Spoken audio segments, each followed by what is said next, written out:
Good morning सगळ्यांना. तर आज सकाळी थोडीशी पोळी उरली होती तर मी ते टाकून आली त्या पिल्लांना. आणि आता जेवण झालेलं आहे. बटाट्याची भाजी, गवारची भाजी, सगळं ब्रेकफास्ट झालेला आहे. आणि आज थोडी घाई आहे आणि शूटही काही फारसं करायला मिळालं नाही. मीच घेऊन चालले ध्रुवला डॉक्टरकडे, कारण ध्रुवची तब्येत खूप खराब झाली आहे. त्याला सर्दी खोकला झाला आहे. वातावरणच एवढं थंड आहे आणि हे मला घेऊन चालले. कोण बनवणार आहे मग? कोणी बनवा.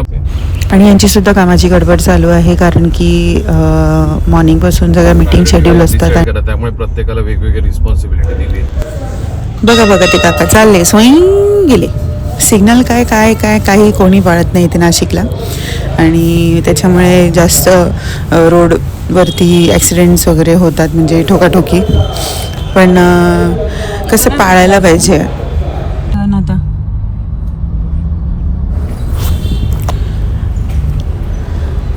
आम्ही रस्ता ॲक्च्युली हे बोलता चुकलो, कारण की हे फोनवरती बोलत होते आणि त्यांच्या लक्षातच नाही की डॉक्टरकडे जायचं. ते ऑफिसच्या रस्त्यानेच चालले आणि आम्ही परत मग टर्न मारून आम्ही थोडंसं लॉंग कटनी परत डॉक्टरकडे चाललो आहे. नाही तर डॉक्टर आम्हाला एवढं लांब नाही, थोडंसं जवळच आहे.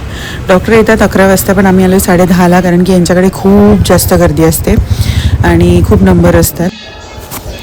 घरी आईंची थोडीशी डान्सची प्रॅक्टिस झाली, कारण की त्यांचा कार्यक्रम आहे, वर्धापन दिन आहे आसिफ क्लबचा, त्याच्यामुळे त्यांचं डान्सचा थोडा कार्यक्रम आहे. तर त्याच्यासाठी छोटा एक डान्स बसवला आहे. आणि सगळं करून रात्रभराची झोप नाही, थोडा कंटाळा आला आणि फार हेक्टिक झालं होतं. ध्रुव थोडासा रेस्ट करत होता.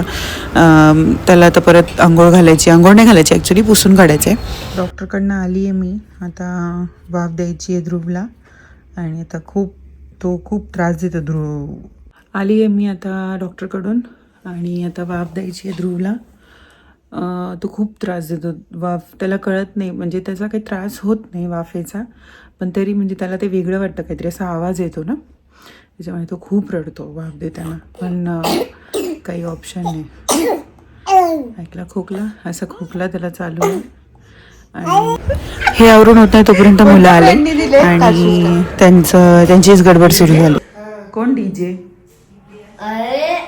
ते आपल्या सेकंडमध्ये आपण काल त्याविषयी सेकंडमध्ये होतो ना, तेव्हा आपल्या घरी माणूस होता. अच्छा, तो माणूस तिकडे गेलाय. अच्छा ओके. सॉक्स कुठे आहेत तुझे? आणि मला सॉक्स बॅग मध्ये. आणि मला अजून एक गोष्ट दिली. ते दिले का? हेडफोन्स, ते हेडफोन सारखं शार्पनर होतं ते दिलं. ते मी आज इकडेच विसरला द्यायला. नाही, मी बॅग मध्ये ठेवलेला. बॅग मध्ये टाकले. मी विसरला द्यायला. आल्यावर जेवले छान आणि थोडंसं खेळले, आणि आम्ही बंगडी घेतली नवीन, तर ती आली होती, तर त्याच्यावरतीच त्यांचा पूर्ण वेळ गेला. आणि बघता संध्याकाळ झाली, जेवणाची तयारी सुरू झाली, आणि आजचा दिवस असाच गेला खूप गडबडमध्ये. आणि ध्रुवला बरं नाही त्याच्यामध्ये. मग येताना संध्याकाळी यांना मच्छी खायची होती, तर मग मच्छी आणली होती, सुरमई आणली होती आणि कोलंबी आणली होती. तर तिला मॅरिनेट करून ठेवलं. सुरमईचा सार केला, कोलंबीची चटणी केली, कोलंबी फ्राय पण केली, सुरमई फ्राय पण केली. चपाती भात असा बेत होता संध्याकाळी, आणि तो आता करायला सुरुवात केली आहे मी.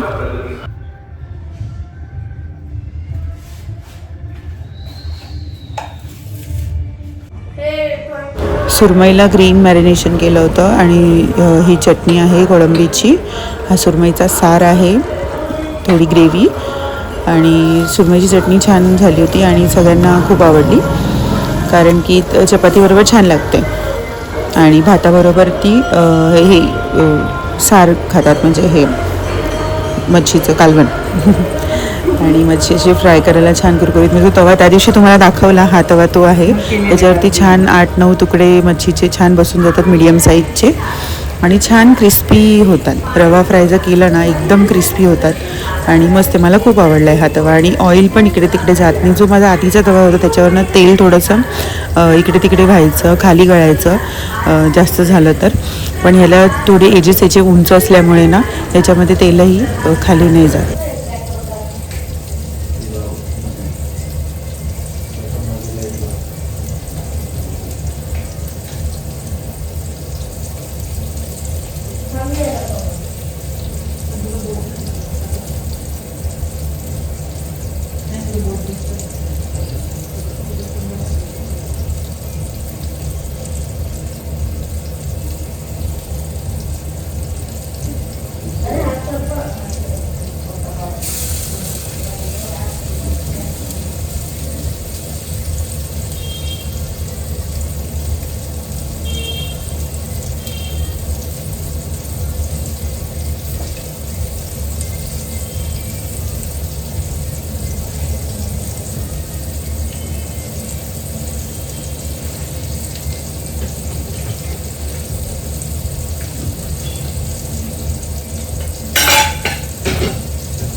असा होता आजचा बेत.